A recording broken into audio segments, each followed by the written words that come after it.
Welcome to the RTW podcast. I'm your guest host, Stephanie Sirota, partner and chief business officer, leading the strategic partnerships team at RTW Investments. Today, I'm speaking with Connor Williams, senior research analyst at RTW, responsible for research in neurological disease. Connor, thanks for being with us today. Great to be here. The earliest written accounts of depression date back to Mesopotamia, when it was thought that depression was caused by demons. Then the ancient Greeks and Romans thought it was both biological and psychological, and they prescribed exercise, diet, baths, massage, music, and medication. Now, they might have been onto something, but as we know, holistic therapies are especially tough to ensure compliance from the patient. So it's down really to the efficacy of the drugs.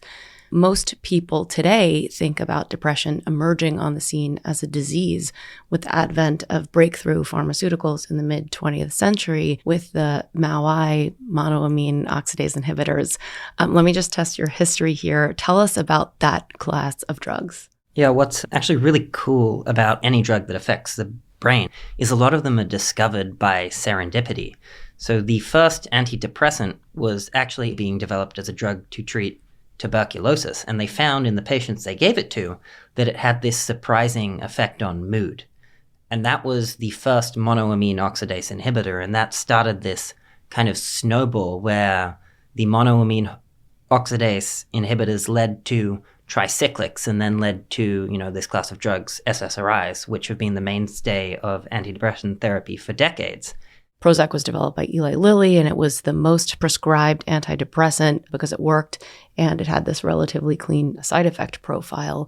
But then it feels like there has been a desert of innovation. Psychopharmacology is this constant series of booms and then busts. So you had the 1950s and 60s where you first start getting psychopharmacological medicines. You had this explosion in all these different drugs over the ensuing decades where we went from monoamine oxidase inhibitors to, again, tricyclics and then SSRIs. There's Prozac, which is fluoxetine, and Celexa, which is citalopram. Then its successor drug, Lexapro. SSRIs, they ultimately all work the same way. They're selective serotonin reuptake inhibitors.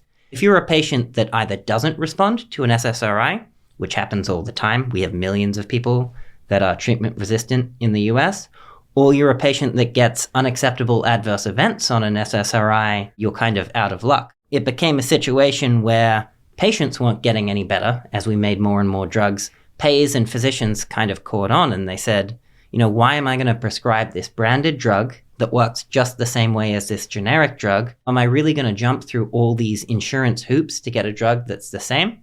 And the answer was no. And so what was a blockbuster market, every drug was a multi-billion-dollar drug, you now have kind of these last straggler drugs that exist and they haven't even crossed $1 billion. As pharmas were more risk-averse in psychiatry because they couldn't figure out anything else that worked, they exited the space.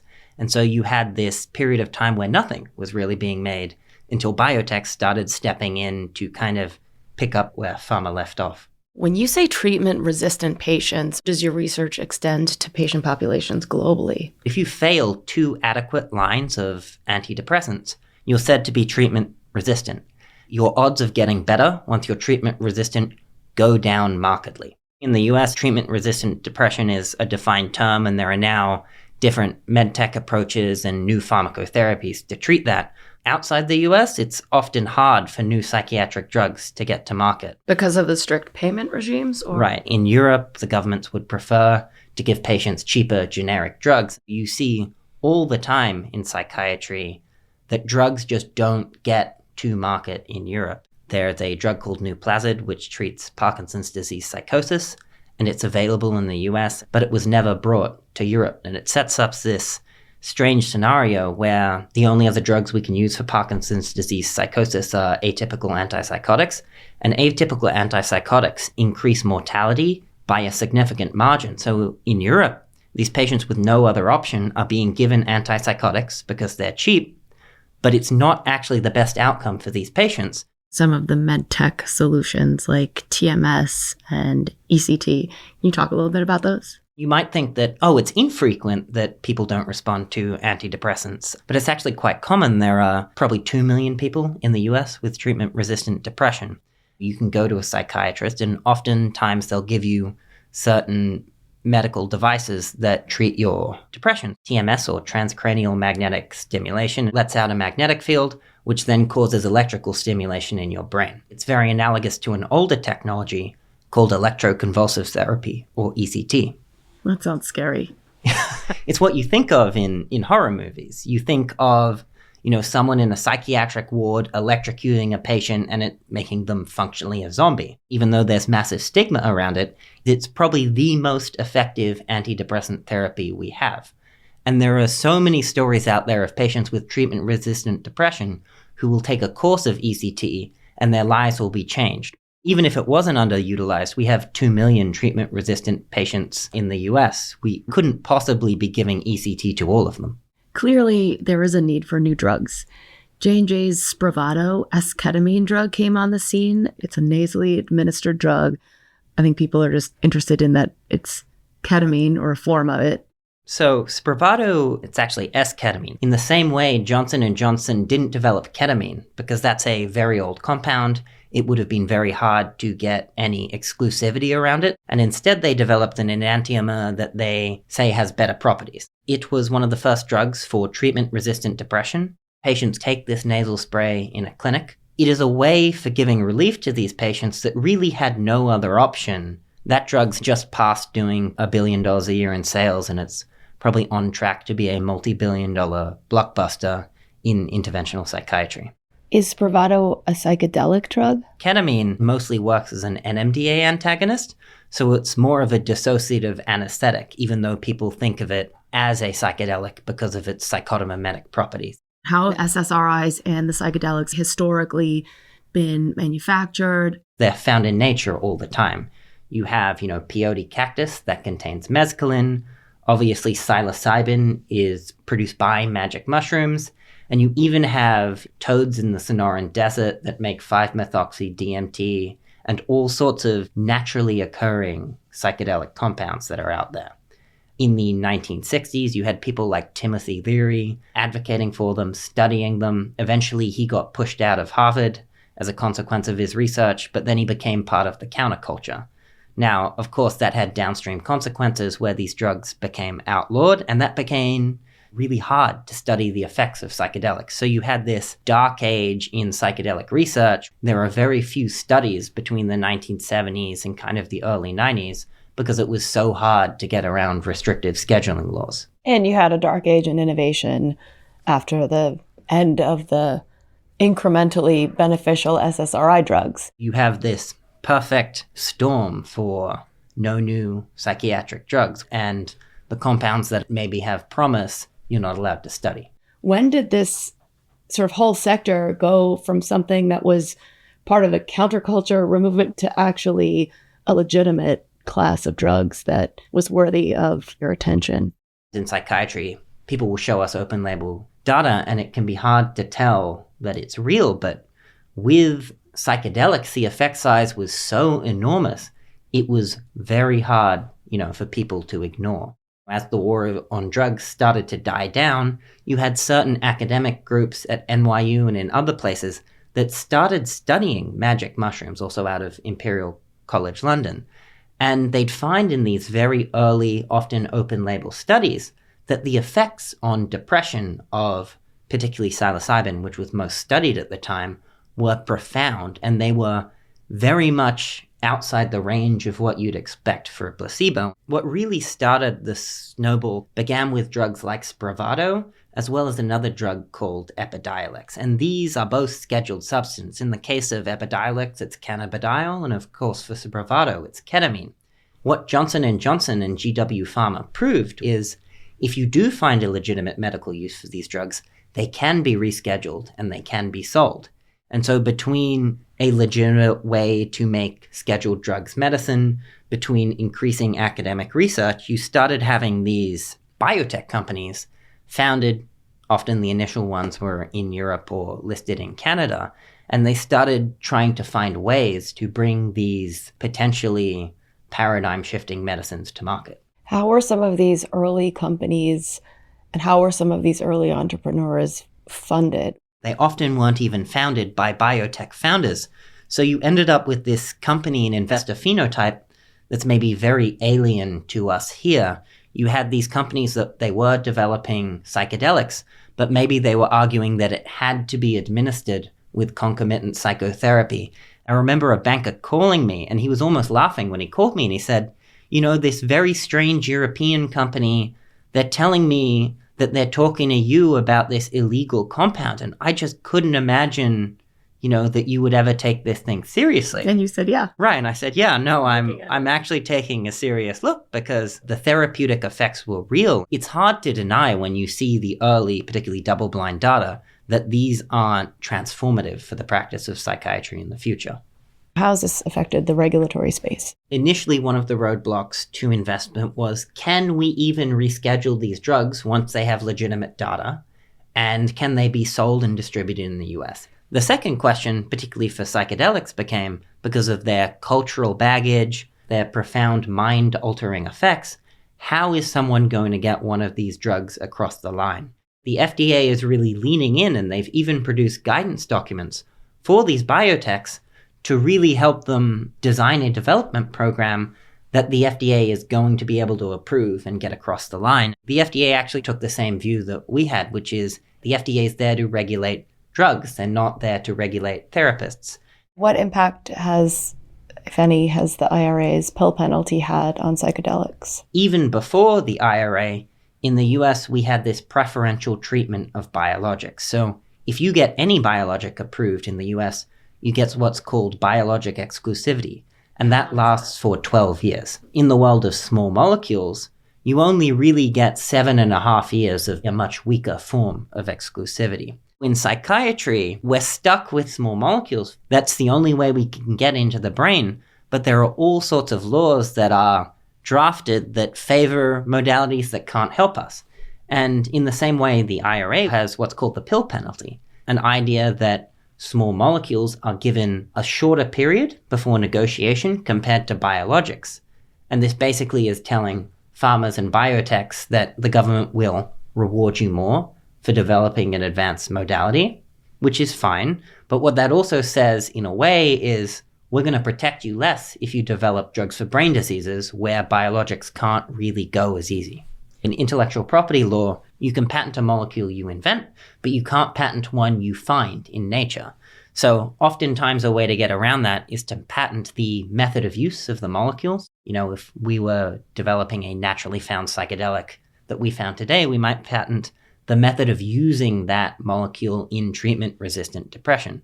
But what made it even harder for psychedelics is a lot of these effects they have in psychiatric disease were already described in literature, so you couldn't file a patent. This made actually this first generation of psychedelic companies have an even harder time raising money from institutional biotech investors because it was much harder for any investor to gain confidence that they'd be able to defend their innovation. And if you're bringing a psychedelic to market, not only are you bringing a drug that comes with cultural baggage and that will change patients' lives, you're also bringing something to market that's going to change psychiatrists' lives. They're going to have to transform their whole practices to be able to work around this molecule that requires, in some cases, a psychotherapist. That requires you to logistically schedule the psychotherapist to come in with the doctor, with the patient at the same time. If you have to change the face of psychiatry, you better have a long exclusivity because it could take a very long time for that drug to really make its return on investment. Well, if there are other indications that psychedelics can treat, then maybe that can extend some of this longevity. What other areas and what other studies are taking place? So in psychiatry, there's this great tradition of broadening drug labels. There are antipsychotics like Abilify that are approved not only to treat schizophrenia, but also bipolar disorder and Tourette disorder, and they can be used as adjunct treatments for depression. So you start looking at psychedelics. There's promising data in addiction, so alcohol use disorder, generalized anxiety disorder, PTSD, and anorexia nervosa. You could end up with a class of drugs that really changes the face of many diseases, not just treatment-resistant depression. So for all the investors who are listening, walk me through the valuation of psychedelics. It had a big run up that coincided with, the COVID biotech trade that really attracted a lot of money into the sector. And then the bubble burst for psychedelics in October of 2021. Psychedelics had a particularly bad year in 2021. You had Compass, which before data was a multi-billion-dollar company, and after data, it just slowly slid over the ensuing years. Compass is founded on a very simple idea that you can take the active moiety in a magic mushroom, psilocybin, and use it to treat depression. And they ended up picking up enough excitement that they ran a very large phase 2b study. Compass presented their phase 2b data, and you saw the stock drop down very precipitously on that day. When we looked at the data, we saw a drug which had a 6.6 point MADRS delta. It's much better than Spravato. But to generalists, this way missed their expectations. And similarly in psychiatry, all the time, you see increased rates of suicidality in clinical trials. In fact, almost all antidepressants right now have a label for increased suicidality, a big black box warning at the top. And for COMP360 in that trial, they saw increased suicidality that was actually dose dependent. Almost all psychiatric drugs already cause some degree of suicidality. When we look at all historical natural history data of use of psilocybin, there is no other mention of suicidal ideation. As far as we're concerned, COMP360, their version of psilocybin, can still profoundly transform patients' lives and probably outdo Spravato. What's happening in the private space? We can talk about a company developing MDMA for PTSD. Right. Yeah. Might be a good Silicon Valley-backed company called Lycos that you can maybe walk through. When the bubble burst, people saw this as a valuation reset and people started to get involved in the space again. Around the same time, a company called Lycos was basically a spin-out of an older charity called MAPS. And they were taking all of MAPS's research for MDMA used to treat PTSD and trying to put it in this commercial vehicle to get the drug approved. Last year, people were getting pretty excited about the potential for the first psychedelic adjacent compound to get approved. Eventually, due to deficiencies in the package, certain experiments they didn't conduct, certain clinical trial practice that maybe went awry, they were ultimately rejected by the FDA. These psychedelic biotechs have really viable products that can really change patients' lives, but negative news flow just led to people fleeing the space. Is that one of the major negative catalysts that we saw last year for the broader psychedelic space? Oh yeah. As soon as that event happened, you saw almost every psychedelic biotech down day after day after day. And, that just increased costs of capital and makes harder for these companies to get across the line. Well, all is not so glum because maybe this is a good segue into a company that we have long backed, GH Research. Maybe tell us a little bit about that. It's an $850 million market cap company.